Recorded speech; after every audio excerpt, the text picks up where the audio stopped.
அனைவருக்கும் வணக்கம். இது போர்த்தொழில்.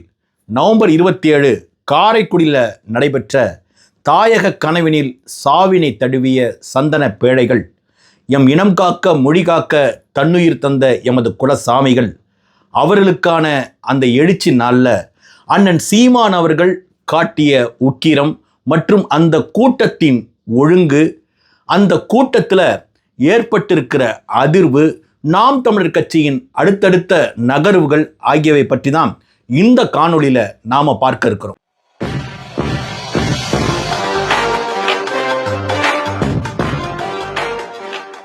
உலகத்துல பல்வேறு தேசிய இனங்கள் தங்களது அடையாளங்களை காப்பாற்றிக் கொள்ள, தங்களது பண்பாட்டை காப்பாற்றிக் கொள்ள, தங்களது தாயகத்தை காப்பாற்றிக் கொள்ள தொடர்ந்து போராடி வருகின்றன. சொல்லப்போனால் உலக வரலாறு என்பதே தேசிய இனங்களுக்கு இடையிலான போர் தாங்க. அப்படி தமிழர் என்ற தேசிய இனம் தனது தாயக விடுதலைக்காக நீண்ட காலமாக போராடி வருகிறது. அதற்கான அரசியல் சூழல் இலங்கையில் ஏற்பட்டது. இலங்கையில் தமிழர்கள் வாழக்கூடிய வடக்கு மற்றும் கிழக்கு பகுதியில் ஒரு தனி தாயகம் அமைய வேண்டும், ஒரு தனி தேசமாக உருவாக வேண்டும் என்ற கனவோட தாயக விடுதலைக்காக கடைசி வரை இறுதி வரை போராடி மக்களை காத்த அந்த பெரும் மாவீரர்களை பற்றி நினைவு கூறுவதற்கான ஒரு நாள் தான் நவம்பர் 27. இந்த நவம்பர் 27 என்று சொன்னாலே உலக தமிழர்கள் மனதில் ஒரு புனிதமான அதிர்வு ஏற்படுங்க. உலகத்தில் தமிழர்கள் எங்கெங்கு வாழ்கிறார்களோ அங்கெல்லாம் இந்த புனித நாளுக்கான நிகழ்ச்சிகள் உலகம் முழுக்க நடத்தப்பட்டது. இந்த முறை வழக்கத்திற்கு மாறாக பல்வேறு நாடுகளில் இந்த நிகழ்ச்சி மிக பிரம்மாண்டமாக, அதே சமயம் மிக எழுச்சியாக நடத்தப்பட்டிருப்பதாக உலகமெங்கும் வரக்கூடிய தகவல்கள் தெரிவிக்கின்றன. பாரிஸில், லண்டனில், சுவிட்சர்லாந்தில், ஜெர்மனியில், நார்வேயில், ஆஸ்திரேலியாவில் என்று தமிழர்கள் எங்கெங்கெல்லாம் இந்த பூமி பந்தில் வாழ்கிறாங்களோ எல்லா நாடுகள்லையும் இந்த நவம்பர் 27 என்ற இந்த புனித நாள் மிகப்பெரிய அளவில் எழுச்சியாக இந்த முறை நடைபெற்றிருக்கு. இலங்கையில் கூட அந்த வடக்கு மற்றும் கிழக்கு பகுதிகளில் மாவீரர் துயிலும் இல்லங்களில் நவம்பர் 27 என்ற இந்த புனித நாளுக்கான நிகழ்ச்சி மிக எழுச்சியாக நடைபெற்று இருக்குங்க. நம் இனம் காக்க, மொழி காக்க, நம் மண் காக்க, மானம் காக்க, தாயக விடுதலைக்காக போராடி உயிர் நீத்த நமது குலசாமிகளுக்கான புனித நாளான நவம்பர் 27 மிக பிரம்மாண்டமான முறையில், மிக எழுச்சியான முறையில், மிக கம்பீரமாக இந்த முறை நடைபெற்று முடிந்திருக்குங்க. தமிழ் தேசிய இனத்தின் முகமாக, முகவரியாக, அறிவாக, ஆற்றலாக, உயிராக, உணர்வாக திகழ்கிற நம்முயிர் தேசிய தலைவர் மேதகு அவர்கள் நவம்பர் 27 என்கின்ற அந்த புனித நாளை தேர்ந்தெடுத்து அதை நம் தாயக விடுதலைக்காக போரிட்டு மாண்ட குலசாமிகளுக்கான நாளாக அறிவித்தார்.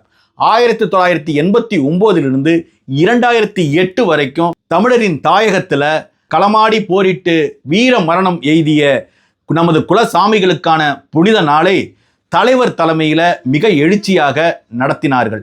பிறகு 2009 இந்த போர் முடிவுற்ற பிறகு உலக நாடெங்கும் இந்த புனித நாளானது உலக தமிழர்களால் முன்னெடுக்கப்பட்டது. தொடக்க காலத்தில் அவரவர் நாட்டில் அந்தந்த நாட்டின் வசதிக்கேற்ப நாட்களை பிரித்து கொண்டு மாவீரர் வாரம் என்று பல்வேறு தினத்தில் அனுசரிக்கப்பட்டாலும் இறுதியாக இப்போது நவம்பர் 27 உலகமெங்கும் இருக்கக்கூடிய தமிழர்கள் அந்த மாவீரர் நாள் என்று வரையறை செய்து அந்த நாளில் தாயக விடுதலைக்காக உயிர் நீத்த அந்த பெருமாவீரர்களுக்கு வீர வணக்கத்தை செலுத்தி தங்களது இனத்திற்கான பெரும் கடமையை ஆற்றி கொண்டிருக்கிறார்கள். உலகத்தில் எந்த நாட்டில் வாழ்ந்தாலும் தமிழன் தமிழனாகவே இருக்கிறான் என்பதற்கு இந்த புனித நாள் மிகப்பெரிய அடையாளமாக இருக்கிறது. எத்தனை அடக்குமுறை அவன் மீது ஏவப்பட்டாலும் சரி, எத்தனை தடைகள் அந்த அமைப்பு மீது போடப்பட்டாலும் சரி, தமிழர்கள் எங்கெங்கெல்லாம் வாழ்கிறார்களோ அந்தந்த நாடுகளில் இந்த புனித நாள் கடைபிடிக்கப்படுகிறது.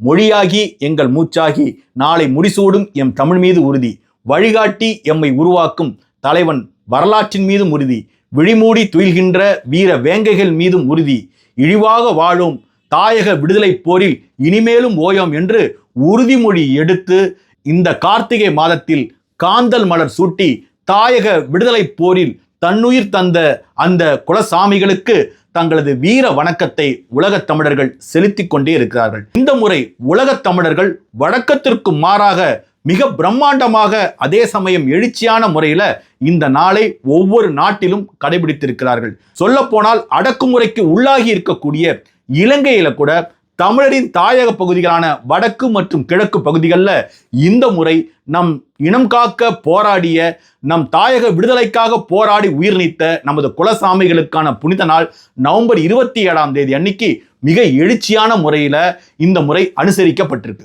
தாயக தமிழகத்துல தாயக விடுதலை போரில் உயிர் நீத்த குலசாமிகளுக்கான புனித நாளை அனுசரிப்பதில் மிகப்பெரிய தடைகள் உண்டு.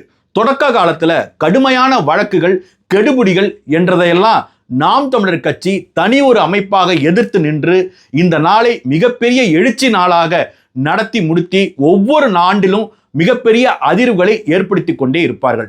இந்த முறை அவர்கள் காரைக்குடியை தேர்ந்தெடுத்து அந்த நகரத்திற்கு முன்னால் இருக்கக்கூடிய ஒரு 2 கிலோமீட்டர் தொலைவில் இருக்கக்கூடிய ஒரு பெரிய மைதானத்தில் மிக பிரம்மாண்டமான முறையில் நமது குலசாமிகளுக்கான புனித நாளை நாம் தமிழர் கட்சியினர் மிக எழுச்சியாக நடத்தி முடித்திருக்கிறார்கள்.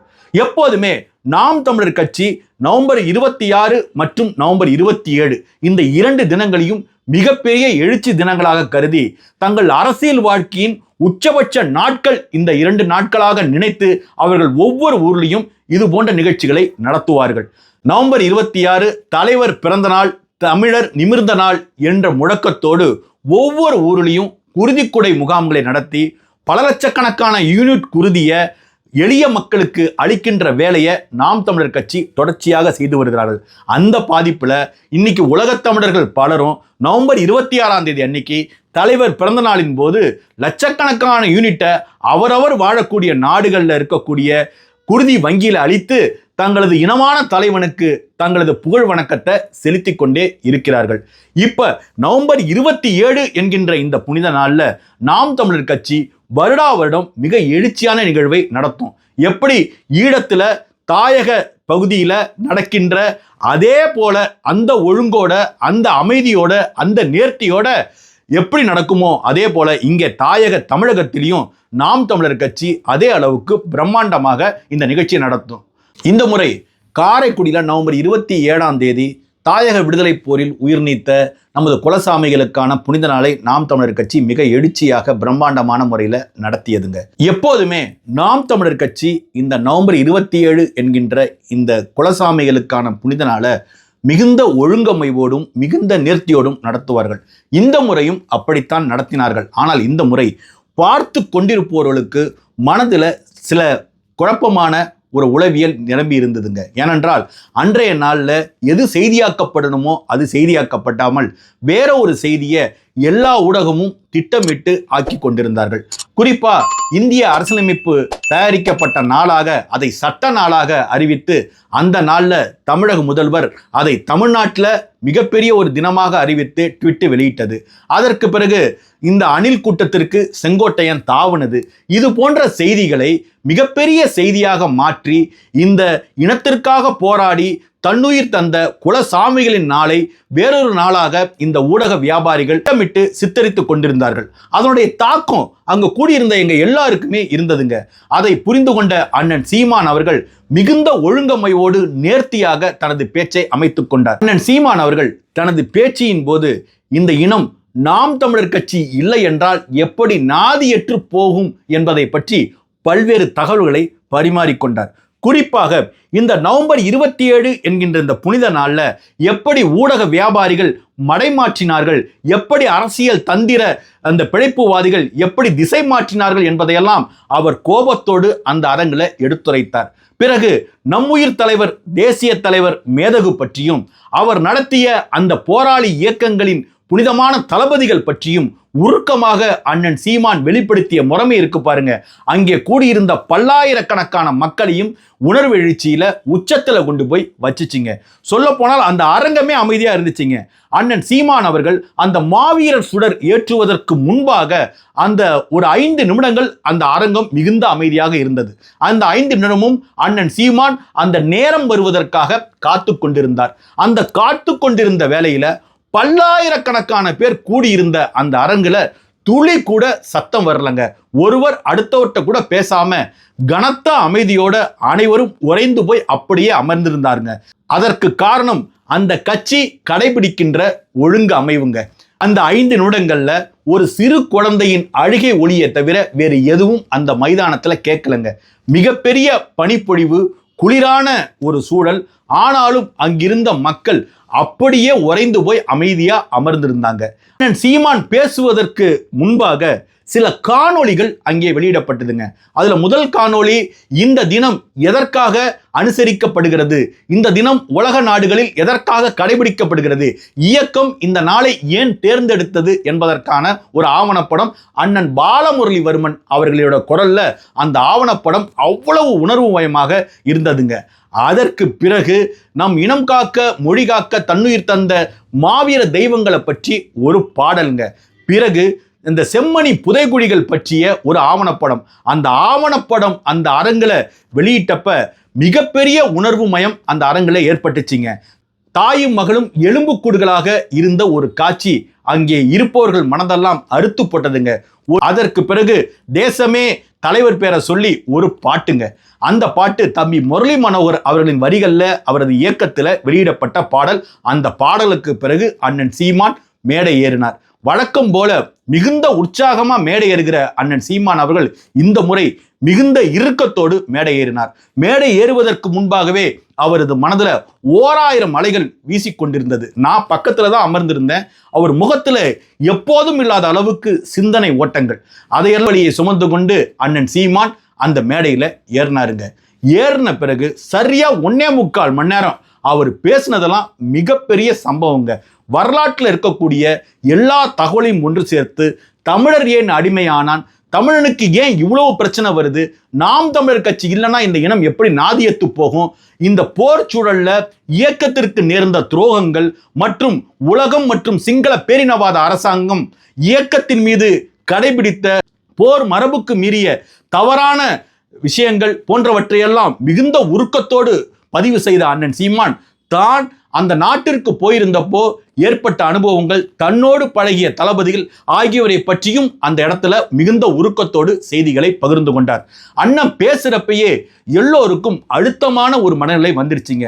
3 தலைமுறைகளையும் பலி கொடுத்த ஒரு பெரும் மாவீரனாக, நமது இனத்தின் குலசாமியாக நமது தேசிய தலைவர் மேதகு விளங்குகிறார் என்று அவர் விரிவா சொல்றப்ப என் கண்கள் நிறைந்து நீர் வழி ஆரம்பிச்சிருச்சுங்க.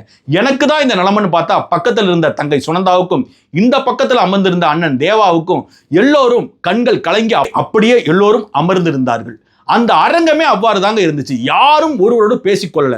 அண்ணன் சீமான் பேச்சை முடிக்கிற வரைக்கும் ஒருவர் மற்றவரோட பேசிக்கொள்ளாமல் அண்ணன் சீமானையே எல்லோரும் நோக்கிய பார்வையாக அந்த பேச்சு அவ்வளவு செறிவாக, அவ்வளவு இணக்கமாக, சொல்ல போனால் நம் ஆழ் மனதை தொடக்கூடிய அளவுக்கு அந்த பேச்சு இருந்ததுங்க. நேரடியாக யுத்த களத்துல நின்ற ஒரு மாவீரன் எப்படி உயிர் படைத்து வந்து மேடையில தோன்றி பேசுவாரோ அதே போல ஒரு மொழியோடு அண்ணன் சீமான் அந்த பேச்சை நிகழ்த்தினார். 2026 தேர்தல்ல நாம் தமிழர் கட்சியை சேர்ந்தவங்க இந்த ஜனநாயக போர்ல எப்படி செயல்படணும், அதற்கு எது போன்ற ஊக்கத்தை நமது தேசிய தலைவர் மேதகு அவர்களிடம் இருந்தும் நமது தாய் இயக்கத்திடம் இருந்தும் பெற்றுக்கொள்ள வேண்டும் என்கின்ற செய்தியும் அண்ணன் சீமான் அந்த மேடையில பகிர்ந்து கொண்டார். அதோட மட்டும் இல்லாம அடுத்தடுத்த நகர்வுகள், நாம் தமிழர் கட்சியின் அடுத்தடுத்த நகர்வுகளை பற்றி சில முக்கியமான செய்திகளை பகிர்ந்து கொண்டார். பிப்ரவரி மாசத்துல நாம் தமிழர் கட்சியின் சார்பாக திருச்சியில நடைபெறக்கூடிய இந்த இன எழுச்சி மாநாடு என்பது அந்த அரசியல் மாநாடு இதுவரை இல்லாத அளவிற்கு மிக பிரம்மாண்டமாக, எழுச்சியாக, ஒழுங்கோட நடத்தப்பட வேண்டும் என்று ஒரு மிக முக்கியமான செய்தியை அண்ணன் சீமான் அந்த மேடையில வெளியிட்டார். அந்த மாநாட்டிற்கு எப்படி எல்லோரும் திரண்டு வர வேண்டும், உற்றார் உறவினர்களை எவ்வாறு அழைக்க வேண்டும், உறவுகளை எவ்வாறு திரட்ட வேண்டும் போன்ற முக்கியமான செய்திகளை கட்சி உறவுகள்கிட்ட பகிர்ந்து கொண்டு மாவீரர்களுக்கு தனது வீர வணக்கத்தை செலுத்தி முடித்து தனது பேச்சை அண்ணன் சீமான் முடித்தார். நாம் தமிழர் கட்சி தொடர்ந்து அரசியல் நடவடிக்கைகள்ல தீவிரமான சில வேலைகளை செய்வதற்கு தயாராக இருக்கிறது. குறிப்பா இன்னும் சில நாட்களில் சாதிவாரி கணக்கெடுப்புக்கு ஒரு மாநாடு மற்றும் இந்த கோவை கலவரத்துல கைது செய்யப்பட்ட இஸ்லாமிய கைதிகள் காலவரையின்றி சிறையில கடக்கின்ற அந்த கொடுமை, அதற்கு எதிராக ஒரு மாநாடு போன்ற பல்வேறு வேலைகளை அண்ணன் அந்த அடுத்த ஒரு மாதத்துல செய்வதற்கு திட்டமிட்டிருக்கிறார். பொங்கலுக்கு முன்னதாக இது போன்ற மாநாட்டு நிகழ்ச்சிகள் நடைபெற இருக்கின்றன. பிப்ரவரி மாதத்துல நாம் தமிழர் கட்சியினரால் மிக பிரம்மாண்டமான முறையில திருச்சியில நடைபெற இருக்கின்ற இன எழுச்சி அரசியல் மாநாடு வரலாற்று முக்கியத்துவம் வாய்ந்த மாநாடாக மாறி இருக்குதுங்க. 234 வேட்பாளர்களையும் ஒரே மேடையில நிறுத்தி 117 இடம் ஆண்களுக்கு, 117 இடம் பெண்களுக்கு என்று பாலியல் சமத்துவத்தை நிலைநிறுத்தி அண்ணன் சீமான் வேட்பாளரை அறிவிக்க இருக்கிறார். தமிழ்நாட்டில் ஒரே சமயத்தில் 234 வேட்பாளர்களையும் ஒன்றாக நிறுத்தி முறையாக அறிவிக்கின்ற கட்சியாக நாம் தமிழர் கட்சி வரலாற்றில் திகழப் போதுங்க. அநேகமா நாம் தமிழர் கட்சி தான் வேட்பாளர் பட்டியலை உடனடியாக தயாரித்து முதலாவதாக வெளியிடக்கூடிய ஒரு அமைப்பாக இருக்கும்னு நான் கருதுறேன். அந்த மாநாட்டில் மிக முக்கியமான தமிழர் இன எழுச்சிக்கான மிக முக்கியமான தீர்மானங்கள் அந்த மாநாட்டில் நிறைவேற்றப்பட இருக்கு. உலகமெங்கும் இருக்கக்கூடிய தமிழ் அறிஞர்கள் மற்றும் உலகத்தில் வாழக்கூடிய தமிழின தாய் தமிழ் உறவுகள் அனைவரும் அந்த மாநாட்டிற்காக பல்வேறு நாடுகளிலிருந்து தாயக தமிழகத்திற்கு வர இருக்கிறாங்க. அந்த மாநாட்டை மிகுந்த பிரம்மாண்டத்தோடு, மிகுந்த எழுச்சியோடு, மிகுந்த ஒழுங்கமையோடு நடத்திட வேண்டும் என அண்ணன் சீமான் மிகப்பெரிய கனவு வைத்திருக்கிறார். அவர் கனவை நிறைவேற்றுவதற்காக நாம் தமிழர் கட்சியின் உறவுகள் உழைக்க தொடங்கிவிட்டார்கள். இப்போதே ஒவ்வொரு ஊர்லேயும் சுவரெழுத்து எழுதுகிற வேலையை தொடங்கி இருக்கிறார்கள். சுவரொட்டி தயாரிக்கின்ற பணியை மேற்கொள்ள தொடங்கிவிட்டார்கள். இப்போதே பேருந்துகளை முன்பதிவு செய்து அந்த மாநாட்டிற்கு செல்ல வேண்டிய ஏற்பாடுகளை நாம் தமிழர் கட்சி உறவுகள் செய்ய தொடங்கி இருக்கிறாங்க. பிப்ரவரி மாதத்தில் நடைபெறுகின்ற மாநாட்டிற்கு முன்னதாக இந்த சாதிவாரி கணக்கெடுப்பு கோரி நடத்தப்படும் மாநாடு, இஸ்லாமிய கைதிகளை விடுவிக்க கோரி நடத்தப்படும் மாநாடு என சில முக்கியமான நிகழ்ச்சிகளை கையில் அண்ணன் சீமான் திட்டத்தோடு வைத்திருக்கிறாருங்க. இதற்கு பிறகு பிப்ரவரி மாதத்தில் நடக்கின்ற அந்த இன எழுச்சி அரசியல் மாநாடு, இப்படி அடுத்தடுத்த வேலைகளோடு களப்பணியில தீவிரமாக ஈடுபட்டு நாம் தமிழர் கட்சி வர இருக்கின்ற 2026 சட்டமன்ற தேர்தலில் தனது முதலாவது வெற்றியை உறுதியா பதிவு செய்யும்னு எல்லோரும் எதிர்பார்க்கிறாங்க. லட்சிய தாகமும் தன்னம்பிக்கையும் இனத்தின் மீது மாறா பற்றும் கொண்ட சமரசம் இல்லாத கள வீரனாக மண்ணில் திகழ்ந்து மக்களோடு அனைத்து களத்திலும் நிற்கின்ற அண்ணன் சீமான் அவர்கள் கொண்டிருக்கின்ற கனவு வெல்க. அனைவருக்கும் நன்றி.